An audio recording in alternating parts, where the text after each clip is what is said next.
The Great Gospel of John, revealed from the Lord through the inner word to Jakob Lorber.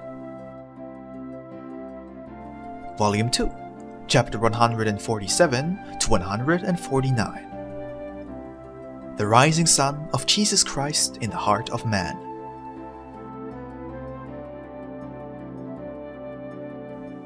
Chapter 147.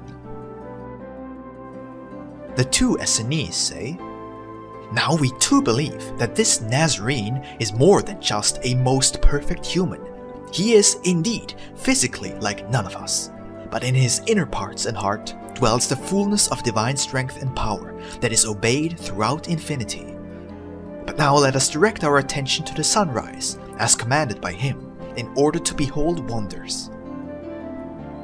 Says Peter, "Whether a wonder is going to be seen precisely is hard to tell, but the way the red-rimmed little clouds on the distant horizon proclaim it, we shall experience upon this height the most beautiful play of God's creation, and therefrom obtain instruction on how a similar sunrise has come to our soul, lasting forever."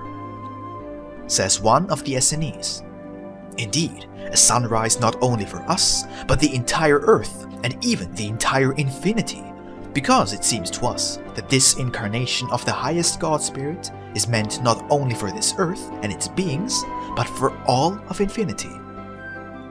It is, of course, somewhat unfathomable for our spirit as to why the Divine Spirit has chosen this earth in particular, since he has, as we now know it, countless myriads of splendidly huge light worlds, where he could have undertaken his incarnation. But he will know best why he chose this earth in particular. When we previously still thought that this earth was the only world in the entire universe, the thing would have been quite easy to grasp, for then there would have by the nature of things been nothing other. This earth, according to our concepts, was the only endlessly great world whose waters reached to the firmament, and we believed that the sun, moon and stars were the only ones to light up this world with their light. But now, suddenly, everything has assumed a different aspect. We now know what all the stars, moon and sun are, and know how small our Earth is in comparison to a solar Earth. Now it could of course be asked and said, how did this grain of sand called Earth come by such grace? Of a truth, this question shall once be a portentous one yet, and intensely offensive to many. Hence it would, in our opinion, not be entirely superficial to receive proper clarification on this point. But you think, can we ask him? Says Peter, "Try it in your heart. If an answer comes, then well and good. But if not, then it means that we are not yet sufficiently mature for such instruction. But now look, the sun is about to rise, for the tiny morning clouds shine almost too brightly for beholding." Says the Essene, "Of a truth, this is an indescribably glorious sight. But don't you notice something moving above these clouds? It seems like brilliant stars moving about. What could this be?" Says Peter, "What it is, only the Lord shall know. But we fishermen call such not too rare phenomenon little morning fish.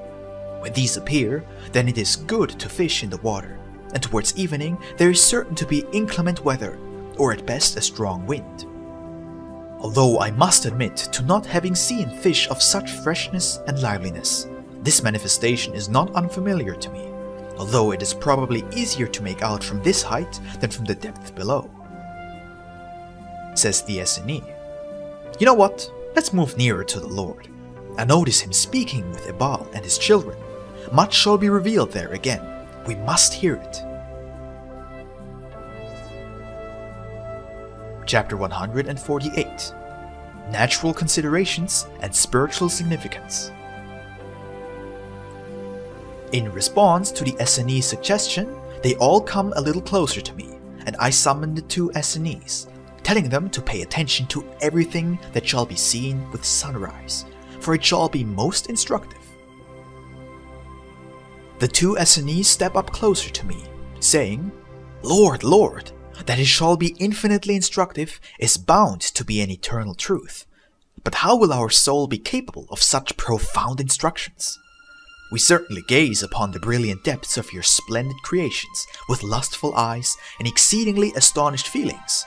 Yet we are far too blind to do justice to even the wonders of a dewdrop, comprehendingly, let alone those rising and falling in immeasurable grandeur and distance, luminously upon the firmament. We furthermore have discussed the floating around of the luminous points above the tiny clouds with the disciple Peter, but he could not clarify it to us properly. If it would be alright with you, O Lord, then you might spare us a few words about it. Say I.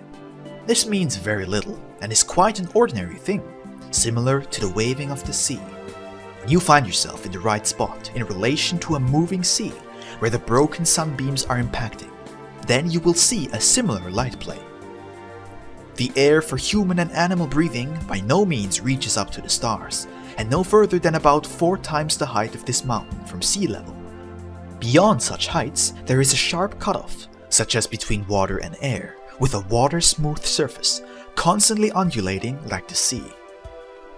On falling on such said undulating air, sunlight is reflected as from the water surface. If the air movement is strong, then the occasional refraction is right down to earth, and most easily so when the sun is still below the horizon, when its rays fall as it were unto the air sea from below. And so these likely seesawing lights are nothing more than reflections of sunlight, their frequency depending on the air undulations. But that they are more prominent right now when the sun appears a mere span below the horizon is because the air waving is increasingly picking up the shining cloud light, producing a kind of dallying to and fro game. Behold, that is the relatively natural explanation of this phenomenon. But beyond that, this phenomenon also has a spiritual significance, and for your comprehension, it is this. Imagine a spiritual sun. The outgoing light from it is absorbed by the continuously waving surface of the created life sea, and this plays with such light, and thereby all kinds of caricatures occur which still let a matte luster radiate from them, however, destroying every trace of the divine primordial form. Thus, the whole heathenism and also Judaism is such a contortion of everything purely divine. However, if you look at a completely quiet water surface, and the sun shines thereupon, it will be reflected from the surface in the same majesty and truth as you can see it at the firmament. In the same manner, it requires a quiet, desire-free heart, which can only be obtained by total abnegation, humility, patience, and purest love, so that the likeness of God in the spirit of man reflects equally pure and true like the earth's sun from a most quiet water surface. If this is the case in a person, everything in him has matured to truth, and his soul is then able to direct its views into the depths of the creations of God, and to view everything in all fullness of the purest truth. However, as soon as it begins to wave in her, the primordial pictures are getting distorted, and the soul necessarily finds herself on the road of deception and half-truths of all kinds and sorts, and cannot reach a clear view until regaining the complete rest in God again. And this is the true Sabbath rest in God, and therefore God has ordered the celebration of the Sabbath. During the Sabbath, man should abstain from every heavy, strenuous work, for every heavy work requires the soul to lend its strength to the flesh, and thereby becomes excited with it, which stirs the mirror of her life water into strong movement, so that she cannot recognize the pure divine truth in herself anymore. The true Sabbath rest, therefore, constitutes in a reasonable celebration from all heavy work. Without an emergency, one should not lay hand on it. However, in need, every person is obliged to help his brother. Even more so than to withhold oneself from all heavy work, every soul should put aside all desires. Since desires are storms of the soul, they disturb the life water, and the likeness of God is torn in the soul, like the image of the sun is torn upon the waves of the sea. Indeed, the image of the sun flashes from the waves. However, in what distortion? And if the storm lasts for long, soon heavy fumes rise from the moving sea and fill the heavenly air of the soul with heavy clouds. They then obstruct the light of the spiritual sun to reach the life waters of the soul, and the soul becomes dark, cannot anymore distinguish true from false, and regards the deceptions of hell as the light of heaven. Such a soul is then as good as lost. There must come strong winds. This means strong trials from above, so to tear apart the evil clouds of the soul, who should then immediately retire to the true Sabbath rest, and thereby bringing to rest her life sea. Otherwise, there is no rescue for her. Behold, this is for everyone the useful spiritual meaning, which this beautiful sunrise shows us in its quite natural appearance. Who shall take note of it in himself, shall remain in truth and all light, and the everlasting life shall become his inheritance. Who, however, shall disregard this teaching and ignore it, shall die forever.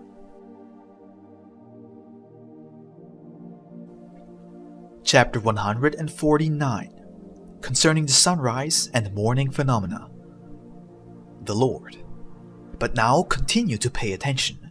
The sun is just rising its disk, or rather its western half-globe, over the horizon. What do you notice? Say the Essenes. Not much, apart from the bright area rising surprisingly fast from the bright depth.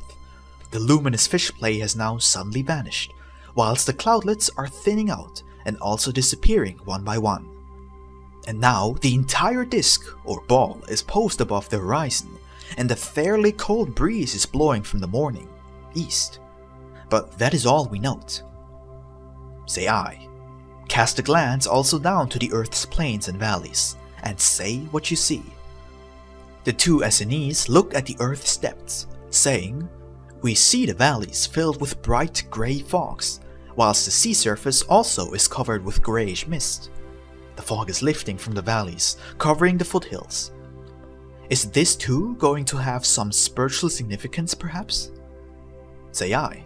Quite certainly, for nothing and without spiritual stimulation, nothing happens on earth. But we want to see what meaning this has.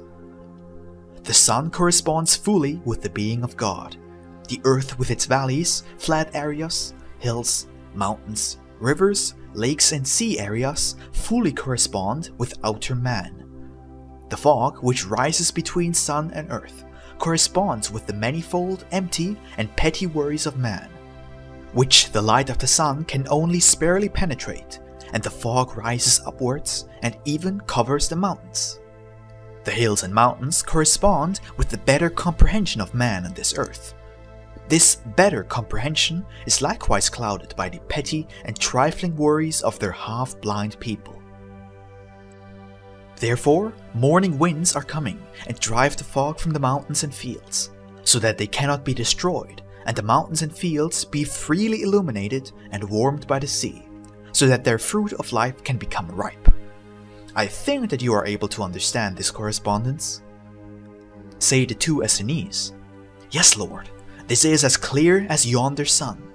Ah, what a glory in this great holiest doctrine. Oh, how much men are unaware of that they ought to know, the way they know, the way they live. Lord, this doctrine of the true Sabbath rest you have just given us shall be our task to introduce to mankind. This surpasses everything said so far and taught by you, for we see in what preceded it only a preparation for the easier keeping of this holiest doctrine. Verily, all the heavens had to open for returning to men this holiest doctrine of all doctrines. But now quite a different question arises concerning us. How can we properly thank you, O Lord, for this purely superlative, heavenly doctrine? In the depths of our hearts, we feel unworthy of it. Only your grace and love could give it to us. O Lord, do command us on how we should laud and praise you for it. Say I, placing my hands on both Essenes' shoulders. My dear friends, act accordingly, and you shall give me no lesser joy than I now gave you. And your reward shall not be inconsiderable if you spurn mankind unto it.